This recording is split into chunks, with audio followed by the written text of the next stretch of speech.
Hi friends, welcome to Shaan baby foods. ಏನೇ ತಿನ್ಸಿದ್ರೂ ನಮ್ಮ ಮಗು ಸಣ್ಣ ಆಗ್ತಾ ಇದೆ, ತುಂಬ ವೀಕ್ ಆಗಿದೆ ಅನ್ನೋರಿಗೆ ಇವತ್ತು 4 ರೀತಿಯ ಡಿಫ್ರೆಂಟ್ ಆಗಿರುವಂಥ ವೆಯ್ಟ್ ಗೇನ್ ರೆಸಿಪಿಗಳನ್ನ ತಿಳಿಸ್ಕೊಡ್ತಾ ಇದ್ದೀನಿ. ನಿಮ್ಮ ಪಾಪು 7 ತಿಂಗಳು ಕಂಪ್ಲೀಟ್ ಆಗಿದ್ರೆ ಈ ರೆಸಿಪಿನ ಮಾಡಿಕೊಡ್ಬೋದು. ತುಂಬ ಚೆನ್ನಾಗಿ ಡೈಜೆಸ್ಟ್ ಆಗೋದ್ರ ಜೊತೆಗೆ ವೆಯ್ಟ್ ಗೇನ್ ಮಾಡೋದಕ್ಕೂ ಹೆಲ್ಪ್ ಮಾಡುತ್ತೆ. ಬನ್ನಿ ಹಾಗಾದರೆ ಯಾವ ರೆಸಿಪಿ ಹೇಗೆ ಮಾಡೋದು ಅಂತ ನೋಡೋಣ. ನಾನಿಲ್ಲಿ 2 ಟೇಬಲ್ ಸ್ಪೂನಷ್ಟು ಅಕ್ಕಿ ತೊಗೊಂಡಿದ್ದೀನಿ. ಯಾವ ಅಕ್ಕಿ ಮನೇಲಿ ಊಟಕ್ಕೆ ಬಳಸ್ತಿರೋ ಅದೇ ಅಕ್ಕಿ ತೊಗೊಳ್ಬೋದು, ಅಥವಾ ಕೆಂಪಕ್ಕಿ ಇದ್ದರೆ ಅದನ್ನು ಬೇಕಿದ್ರೂ ಯೂಸ್ ಮಾಡ್ಬೋದು. ಈಗ ಇದನ್ನು ಒಂದು 2-3 ಸಲ ಚೆನ್ನಾಗಿ ತೊಳೆದ್ಬಿಟ್ಟು 3 ಗೋಡಂಬಿ, 5ರಿಂದ 6 ಒಣ ದ್ರಾಕ್ಷಿ, 2 ಬಾದಾಮಿ, 2 ಒಣ ಖರ್ಜೂರನ ಬೀಜ ತೆಗೆದುಬಿಟ್ಟು ಹಾಕ್ಕೊಂಡಿದ್ದೀನಿ. ನೀವು ಬೇಕಿದ್ರೆ ಹಸಿ ಖರ್ಜೂರನೂ ಹಾಕ್ಕೊಳ್ಬೋದು. ಈಗ ಒಳ್ಳೆ ನೀರನ್ನು ಹಾಕಿಬಿಟ್ಟು, ಅಂದರೆ ಕುಡಿಯೋ ನೀರನ್ನು ಹಾಕಿಬಿಟ್ಟು ಒಂದು 20 ನಿಮಿಷ ನೆನೆಯೋದಕ್ಕೆ ಬಿಡಬೇಕು. ಕರೆಕ್ಟಾಗಿ 20 ನಿಮಿಷ ಆದಮೇಲೆ ನಾವು ಹಾಕಿರೋಂಥ ಅಕ್ಕಿ, ಗೋಡಂಬಿ, ಬಾದಾಮಿ ಎಲ್ಲ ಚೆನ್ನಾಗಿ ನೆಂದಿರುತ್ತೆ. ಈಗ ಬಾದಾಮಿನ ಮಾತ್ರ ತೆಕ್ಕೊಂಡು ಅದ್ರ ಮೇಲೆ ಇರುವಂಥ ಸಿಪ್ಪೆನ ತೆಗೆದುಬಿಟ್ಟು ಹಾಕ್ಕೊಳ್ತಾ ಇದ್ದೀನಿ. ಈ ರೆಸಿಪಿ ಮಾಡೋದು ತುಂಬಾ ಸುಲಭ. ಮಗುಗೆಂತೂ ತುಂಬ ಇಷ್ಟ ಆಗುತ್ತೆ, ಯಾಕಂದರೆ ನಾವು ಇದರಲ್ಲಿ ಸ್ವೀಟ್ ಹಾಕಿರೋದ್ರಿಂದ ಖಂಡಿತ ಪಾಪು ಇಷ್ಟಪಟ್ಟು ತಿನ್ನತ್ತೆ. ಈಗ ಎಲ್ಲವನ್ನು ನೀರಿನ ಸಮೇತ ಒಂದು ಬ್ಲೆಂಡರ್ ಜಾರ್ಗೆ ಹಾಕಿಬಿಟ್ಟು ನುಣ್ಣಗೆ ಪೇಸ್ಟ್ ಮಾಡ್ಕೊಳ್ಬೇಕು. ನೆನಪಿರಲಿ, ನೀರಿನ ಸಮೇತ ಹಾಕ್ಕೊಳ್ಳಿ, ನೀರನ್ನ ಎಸಿಬಾರ್ದು. ತುಂಬ ಜನ ಈ ಬ್ಲೆಂಡರ್ ಜಾರ್ ಬಗ್ಗೆ ಕಾಮೆಂಟ್ ಮಾಡಿ ಕೇಳ್ತಾನೆ ಇರ್ತೀರಾ, ಇದರ ಪ್ರೈಸ್ ಎಷ್ಟು, ಯಾವ ಕಂಪನಿ ಅಂದ್ಬಿಟ್ಟು. ನಾನು ತಗೊಂಡಿದ್ದು ವಂಡರ್ ಶೆಫ್. ಮನೆ ಹತ್ರ ಇರುವಂಥ ನಿಯರೆಸ್ಟ್ ಶೋರೂಮಲ್ಲಿ ನಾನು ಇದನ್ನು ಪರ್ಚೇಸ್ ಮಾಡಿದ್ದು. ನೀವು ಬೇಕಿದ್ರೆ ಅಮೆಝಾನಲ್ಲೂ ಪರ್ಚೇಸ್ ಮಾಡ್ಬೋದು. ಇದರ ಪ್ರೈಸ್ ಬಂದು 2500 ಸಮಥಿಂಗ್ ಇದೆ. ಇದನ್ನು ಈಗ ಫಿಲ್ಟರ್ ಮಾಡ್ಕೊಳ್ಬೇಕು. ನೀವು ಯಾವ ಪಾತ್ರೆಯಲ್ಲಿ ಗಂಜಿ ಮಾಡ್ಕೊಳ್ತೀರಾ ಅದೇ ಪಾತ್ರೆನಲ್ಲೇ ಇದನ್ನು ಫಿಲ್ಟರ್ ಮಾಡ್ಕೊಳ್ಳಿ. ಸರಿಯಾಗಿ ಬ್ಲೆಂಡ್ ಆಗಿಲ್ಲ, ತುಂಬ ತರ್ತರಿಯಾಗಿದೆ ಅಂತ ಅನಿಸಿದ್ರೆ ಇನ್ನೂ ಒಂದು ಸಲ ಅದೇ ಬ್ಲೆಂಡರ್ ಜಾರ್ಗೆ ಹಾಕಿಬಿಟ್ಟು ಮತ್ತೆ ಒಂದು ಸಲ ರುಬ್ಕೊಳ್ಬೋದು. ನೋಡಿ, ಈಗ ಇದಕ್ಕೆ ಒಂದು ಸ್ವಲ್ಪ ನೀರು ಹಾಕ್ಬಿಟ್ಟು 1-2 ಸಲ ಇದೇ ಥರ ಫಿಲ್ಟರ್ ಮಾಡ್ಕೊಳ್ಳಿ. ನಾನಿಲ್ಲಿ ಚಿಕ್ಕ ಲೋಟದಲ್ಲಿ 1 ಲೋಟ ನೀರು ಹಾಕ್ಕೊಂಡಿದ್ದೀನಿ. ನೀರು ಬೇಕಿದ್ರೆ ಜಾಸ್ತಿ ಅಥವಾ ಕಡಿಮೆ ಹಾಕ್ಕೊಳ್ಬೋದು. ನೋಡಿ, ಇದನ್ನು ಎಸಿಬೇಕು, ಯೂಸ್ ಮಾಡಬಾರ್ದು. ಈಗ ಇದು ಒಂಚೂರು ಗಟ್ಟಿ ಇದೆ ಅಂತ ಅನ್ನಿಸ್ತಿದೆ, ಸೊ ಅದಕ್ಕೋಸ್ಕರ ಇನ್ನೂ 1 ಲೋಟ ನೀರು ಹಾಕ್ಕೊಳ್ತಾ ಇದ್ದೀನಿ. ಈ ಪಾತ್ರೆನ ಈಗ ಗ್ಯಾಸ್ ಸ್ಟವ್ ಮೇಲೆ ಇಟ್ಟು ಮೀಡಿಯಮ್ ಫ್ಲೇಮಲ್ಲೇ ಇದೇ ಥರ ಮಿಕ್ಸ್ ಮಾಡ್ಕೊಳ್ತಾ ಬೇಯಿಸ್ಕೊಳ್ಬೇಕು. ನೆನಪಿರಲಿ, ಮಿಕ್ಸ್ ಮಾಡ್ಕೊಳ್ತಾ ಇರಬೇಕು, ಇಲ್ಲಾಂದರೆ ತಳ ಅಂಟ್ಕೊಳ್ಳುತ್ತೆ. 1 ವರ್ಷ ಮೇಲ್ಪಟ್ಟ ಮಗುಗೆ ನೀರಿನ ಬದಲಾಗಿ ಹಾಲು ಯೂಸ್ ಮಾಡಿಬಿಟ್ಟು ಮಾಡ್ಬೋದು.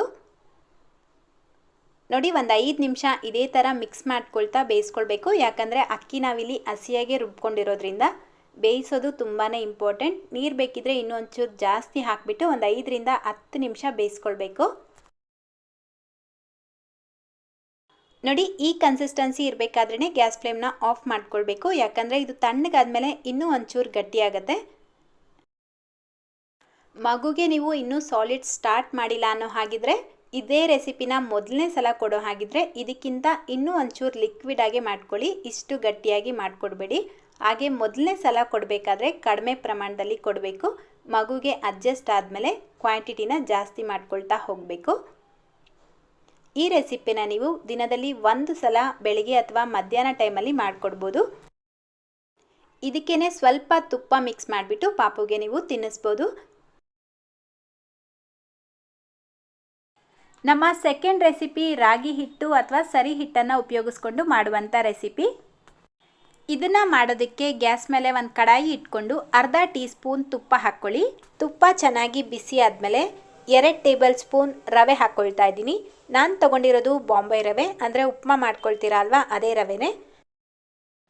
ಇದರ ಜೊತೆಗೆ ರಾಗಿ ಹಿಟ್ಟು ಅಥವಾ ರಾಗಿ ಸರಿ ಹಿಟ್ಟು 2 ಟೇಬಲ್ ಸ್ಪೂನ್ ಹಾಕ್ಕೊಳ್ಬೇಕು.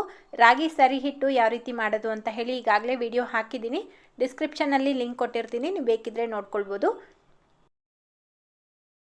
ಇದೆರಡು ಹಾಕಿಬಿಟ್ಟು ಇದೇ ರೀತಿ ಮಿಕ್ಸ್ ಮಾಡ್ಕೊಳ್ತಾ 2 ನಿಮಿಷ ಲೋ ಫ್ಲೇಮ್ನಲ್ಲೇ ರೋಸ್ಟ್ ಮಾಡ್ಕೊಳ್ಬೇಕು. ಕರೆಕ್ಟಾಗಿ 2 ನಿಮಿಷ ಆದಮೇಲೆ ಇದರ ಕಲರ್ ಕೂಡ ಸ್ವಲ್ಪ ಚೇಂಜ್ ಆಗಿರುತ್ತೆ, ಹಾಗೆಯೇ ಫ್ಲೇವರ್ ಬರೋಕ್ಕೆ ಸ್ಟಾರ್ಟ್ ಆಗುತ್ತೆ. ಆವಾಗ ನೀವು ಇದಕ್ಕೆ 1 ಲೋಟ ಹಾಲು ಹಾಕ್ಕೊಳ್ಬೇಕು. 1 ವರ್ಷ ಒಳಗಡೆ ಇರುವಂಥ ಮಕ್ಕಳಿಗೆ ಮಾಡ್ತಾಯಿದ್ರೆ ಹಾಲಿಗೆ ಬದಲಾಗಿ ನೀರು ಹಾಕ್ಕೊಳ್ಬೋದು. ಹಾಲು ಹಾಕ್ಕೊಂಡಿದ್ದ ತಕ್ಷಣ ಲೋ ಫ್ಲೇಮ್ನಲ್ಲೇ ಚೆನ್ನಾಗಿ ಮಿಕ್ಸ್ ಮಾಡ್ಕೊಳ್ಬೇಕು, ಇಲ್ಲಾಂದರೆ ಗಂಟು ಗಂಟು ಆಗಿಬಿಡತ್ತೆ. ನೋಡಿ ಇದೇ ರೀತಿ ಮಿಕ್ಸ್ ಮಾಡ್ಕೊಳ್ತಾ ಲೋ ಫ್ಲೇಮ್ನಲ್ಲೇ 2-3 ನಿಮಿಷ ಬೇಯಿಸ್ಕೊಳ್ಬೇಕು. ಕರೆಕ್ಟಾಗಿ 2 ನಿಮಿಷ ಆದಮೇಲೆ ಅರ್ಧ tea spoon dry fruits powder, ಅರ್ಧ ಟೀ ಸ್ಪೂನ್ ಸಕ್ಕರೆ ಹಾಕಿಬಿಟ್ಟು ಜಸ್ಟ್ 1 ನಿಮಿಷ ಮಿಕ್ಸ್ ಮಾಡ್ಕೊಳ್ಳಿ. ಸಕ್ಕರೆ ಇಲ್ಲಿ ಪೂರ್ತಿಯಾಗಿ ಆಪ್ಷನಲ್, ನಿಮಗೆ ಬೇಡ ಅಂದರೆ ಸ್ಕಿಪ್ ಮಾಡ್ಕೊಳ್ಬೋದು.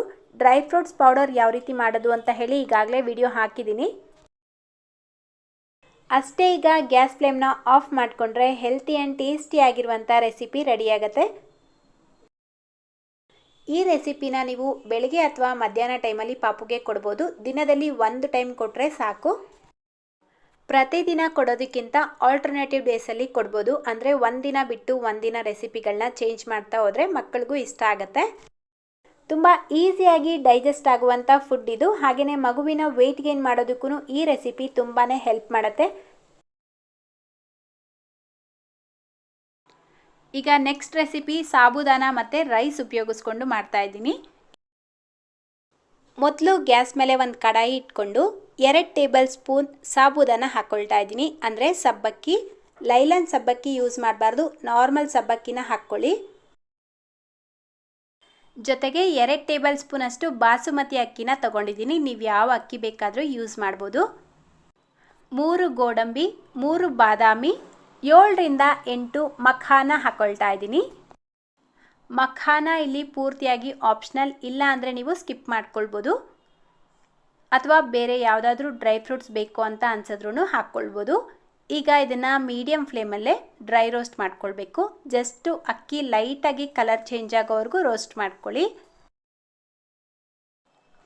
ಅಕ್ಕಿ ನಿಮಗೆ ನೋಡ್ತಾ ಇದ್ರೆ ಸೇಮಿಯಾ ಥರ ಕಾಣಿಸ್ತಾ ಇರ್ಬೋದಲ್ವಾ, ಆದರೆ ಅದು ಅಕ್ಕಿನೇ, ಕನ್ಫ್ಯೂಸ್ ಆಗಬೇಡಿ. ನಾನು ತಗೊಂಡಿರೋದು ಬಾಸುಮತಿ ಅಕ್ಕಿ. ನೋಡಿ ಈ ರೀತಿ ಲೈಟಾಗಿ ಕಲರ್ ಚೇಂಜ್ ಆಗಿದ ತಕ್ಷಣ ಇದನ್ನು ಒಂದು ಪ್ಲೇಟ್ಗೆ ಹಾಕಿಬಿಟ್ಟು ಪೂರ್ತಿಯಾಗಿ ತಣ್ಣಗಾಗೋದಕ್ಕೆ ಬಿಡಬೇಕು. ಪೂರ್ತಿಯಾಗಿ ತಣ್ಣಗಾದ್ಮೇಲೆ ಇದನ್ನು ಒಂದು ಬ್ಲೆಂಡರ್ ಜಾರ್ಗೆ ಹಾಕ್ಕೊಳ್ತಾ ಇದ್ದೀನಿ. ಈಗ ಇದಕ್ಕೆ ಒಂದು ಅರ್ಧ ಟೇಬಲ್ ಸ್ಪೂನಷ್ಟು ಕೆಂಪು ಕಲ್ ಸಕ್ಕರೆನ ಹಾಕ್ಕೊಳ್ತಾ ಇದ್ದೀನಿ. ಸಪ್ಪೆ ಇದ್ದರೆ ಮಕ್ಕಳು ತಿನ್ನಲ್ಲ ಅಲ್ವಾ, ಸೊ ಅದಕ್ಕೋಸ್ಕರ ಹಾಕ್ಕೊಳ್ತಾ ಇದ್ದೀನಿ. ನಿಮಗೆ ಬೇಡ ಅಂದರೆ ಸ್ಕಿಪ್ ಮಾಡ್ಕೊಳ್ಬೋದು, ಅಥವಾ ನಾರ್ಮಲ್ ಸಕ್ಕರೆ, ಬೆಲ್ಲ ಬೇಕಿದ್ರೂ ಹಾಕ್ಕೊಳ್ಬೋದು. ಇದನ್ನು ಈಗ ನುಣ್ಣಗೆ ಪೌಡರ್ ಮಾಡ್ಕೊಳ್ಬೇಕು. ನೋಡಿ ಈ ರೀತಿ ಪೌಡರ್ ಮಾಡಿಕೊಂಡು ಇದನ್ನು ಒಂದು ಏರ್ ಟೈಟ್ ಕಂಟೈನರಲ್ಲಿ ಹಾಕಿ ನೀವು 10-15 ದಿನ ಸ್ಟೋರ್ ಮಾಡಿಬಿಟ್ಟು ಯೂಸ್ ಮಾಡ್ಬೋದು. ಸೊ ಈಗ ಪೌಡರ್ ರೆಡಿ ಆಯ್ತಲ್ವಾ, ಮಾಡೋ ವಿಧಾನ ನೋಡೋಣ. ಒಂದು ಪ್ಯಾನ್ಗೆ ದೊಡ್ಡ ಗ್ಲಾಸಲ್ಲಿ 1 ಗ್ಲಾಸ್ ನೀರು ಹಾಕ್ಕೊಳ್ತಾ ಇದ್ದೀನಿ. ಈ ರೆಡಿ ಮಾಡಿರುವಂಥ ಪೌಡರ್ 2 ಟೇಬಲ್ ಸ್ಪೂನಷ್ಟು ಹಾಕಿಬಿಟ್ಟು ಗಂಟಿಲ್ದೇ ಇರೋ ಥರ ಮೊದಲು ಮಿಕ್ಸ್ ಮಾಡ್ಕೊಳ್ಳಿ. ಈಗ ಈ ಪಾತ್ರೆನ ಡೈರೆಕ್ಟಾಗಿ ಗ್ಯಾಸ್ ಸ್ಟವ್ ಮೇಲೆ ಇಟ್ಟು ಮೀಡಿಯಮ್ ಫ್ಲೇಮಲ್ಲೇ ಮಿಕ್ಸ್ ಮಾಡ್ಕೊಳ್ತಾ ಒಂದು 5 ನಿಮಿಷ ಬೇಯಿಸ್ಕೊಳ್ಬೇಕು. ನೀವು ಇದೇ ರೆಸಿಪಿನ 1 ವರ್ಷ ಮೇಲ್ಪಟ್ಟ ಮಕ್ಕಳಿಗೆ ಮಾಡ್ತಾ ಇದ್ದೀರಾ ಅಂದರೆ ನೀರಿನ ಬದಲಾಗಿ ಹಾಲು ಮಿಕ್ಸ್ ಮಾಡಿಬಿಟ್ಟು ಮಾಡ್ಕೊಳ್ಬೋದು, ಇನ್ನೂ ಒಳ್ಳೆಯದು. ಆದರೆ 1 ವರ್ಷ ಒಳಗಡೆ ಇರುವಂಥ ಮಕ್ಕಳಿಗೆ ಕೌ ಮಿಲ್ಕ್ ಕೊಡಬೇಡಿ ಅಂತ ನಾನು ಪ್ರತಿಯೊಂದು ವಿಡಿಯೋದಲ್ಲೂ ತಿಳಿಸ್ತಾ ಇರ್ತೀನಿ. ಆದರೆ ರಿಪೀಟೆಡ್ಲಿ ಅದೇ ಕಾಮೆಂಟಲ್ಲಿ ಕೇಳ್ತಾನೆ ಇರ್ತೀರಾ. ಸೊ 1 ವರ್ಷ ಒಳಗಡೆ ಇರುವಂಥ ಮಕ್ಕಳಿಗೆ ಯಾವುದೇ ಕಾರಣಕ್ಕೂ ಕೌ ಮಿಲ್ಕ್ ಕೊಡಬೇಡಿ. 1 ವರ್ಷದ ನಂತರ ನೀವು ಕೊಡ್ಬೋದು, ಅದು ನೀರು ಮಿಕ್ಸ್ ಮಾಡಿಬಿಟ್ಟು ಕೊಡಬೇಕು. ನೋಡಿ ಇದು ಇಷ್ಟು ಗಟ್ಟಿಯಾದರೆ ಸಾಕು. ತಣ್ಣಗಾದ್ಮೇಲೆ ಒಂದು ಸ್ವಲ್ಪ ಗಟ್ಟಿಯಾಗುತ್ತೆ, ಅಷ್ಟೊಂದು ಗಟ್ಟಿಯಾಗಲ್ಲ. ಸೊ ಈ ಕನ್ಸಿಸ್ಟೆನ್ಸಿ ಇರಬೇಕಾದ್ರೆ ಗ್ಯಾಸ್ ಫ್ಲೇಮ್ನ ಆಫ್ ಮಾಡಿಬಿಟ್ಟು ಒಂದು ಸರ್ವಿಂಗ್ ಬೌಲ್ಗೆ ಹಾಕ್ಕೊಳ್ತಾ ಇದ್ದೀನಿ. ಇದು ಸ್ವಲ್ಪ ಉಗುರು ಬೆಚ್ಚಗಿರಬೇಕಾದ್ರೆ ಮಗುಗೆ ಫೀಡ್ ಮಾಡಿ. ಫೀಡ್ ಮಾಡೋ ಹಾಗಿದ್ರೆ ಬೆಳಿಗ್ಗೆ ಅಥವಾ ಮಧ್ಯಾಹ್ನ ಟೈಮಲ್ಲಿ ತಿನ್ನಿಸ್ಬೇಕು.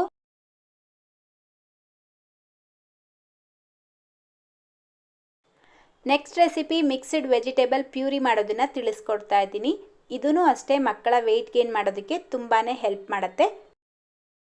ಮೊದಲಿಗೆ ನಾನಿಲ್ಲಿ 1 ಟೇಬಲ್ ಸ್ಪೂನ್ ಕ್ಯಾಬೇಜ್, ಅರ್ಧ ಕ್ಯಾರೆಟ್, ಅರ್ಧ ಆಲೂಗಡ್ಡೆ, 1 ಬೀನ್ಸ್, 2 ಎಸ್ಲು ಬೆಳ್ಳುಳ್ಳಿನ ತಗೊಂಡಿದ್ದೀನಿ.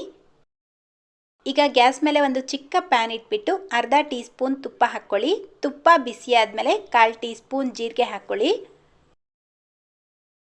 ಈಗ ರೆಡಿ ಮಾಡಿ ಇಟ್ಕೊಂಡಿರುವಂಥ ಎಲ್ಲ ತರಕಾರಿಗಳನ್ನು ಹಾಕಿಬಿಟ್ಟು 1-2 ನಿಮಿಷ ಫ್ರೈ ಮಾಡ್ಕೊಳ್ಬೇಕು. ತರಕಾರಿ ಮನೇಲಿ ಯಾವುದಿರುತ್ತೋ ಅದನ್ನೇ ಉಪಯೋಗಿಸಿ, ಇದೇ ಯೂಸ್ ಮಾಡಬೇಕು ಅಂತ ಏನಿಲ್ಲ. ಲೋ ಫ್ಲೇಮ್ನಲ್ಲಿ 1-2 ನಿಮಿಷ ಫ್ರೈ ಮಾಡಿಬಿಟ್ಟು ಚಿಕ್ಕ ಗ್ಲಾಸಲ್ಲಿ 1 ಗ್ಲಾಸ್ ನೀರು ಹಾಕ್ಕೊಳ್ತಾ ಇದ್ದೀನಿ. ಲೋ ಟು ಮೀಡಿಯಂ ಫ್ಲೇಮಲ್ಲಿ ಈ ತರಕಾರಿಗಳನ್ನು ಒಂದು 5 ನಿಮಿಷ ಬೇಯಿಸ್ಕೊಳ್ಬೇಕು. ಕರೆಕ್ಟಾಗಿ 5 ನಿಮಿಷ ಆದಮೇಲೆ ನಾವು ಹಾಕಿರೋಂಥ ತರಕಾರಿಗಳೆಲ್ಲ ಚೆನ್ನಾಗಿ ಸಾಫ್ಟ್ ಆಗಿರುತ್ತೆ. ಈಗ ಗ್ಯಾಸ್ ಫ್ಲೇಮ್ನ ಆಫ್ ಮಾಡಿಬಿಟ್ಟು ಇದು ಪೂರ್ತಿಯಾಗಿ ತಣ್ಣಗಾಗೋದಕ್ಕೆ ಬಿಡಬೇಕು. ನೋಡಿ, ಇದು ಪೂರ್ತಿಯಾಗಿ ತಣ್ಣಗಾದ್ಮೇಲೆ ಒಂದು ಬ್ಲೆಂಡರ್ ಜಾರ್ಗೆ ಹಾಕ್ಕೊಳ್ತಾ ಇದ್ದೀನಿ. ನೀರಿನ ಸಮೇತ ಹಾಕಿಬಿಟ್ಟು ನುಣ್ಣಗೆ ಪೇಸ್ಟ್ ಮಾಡ್ಕೊಳ್ಳಿ.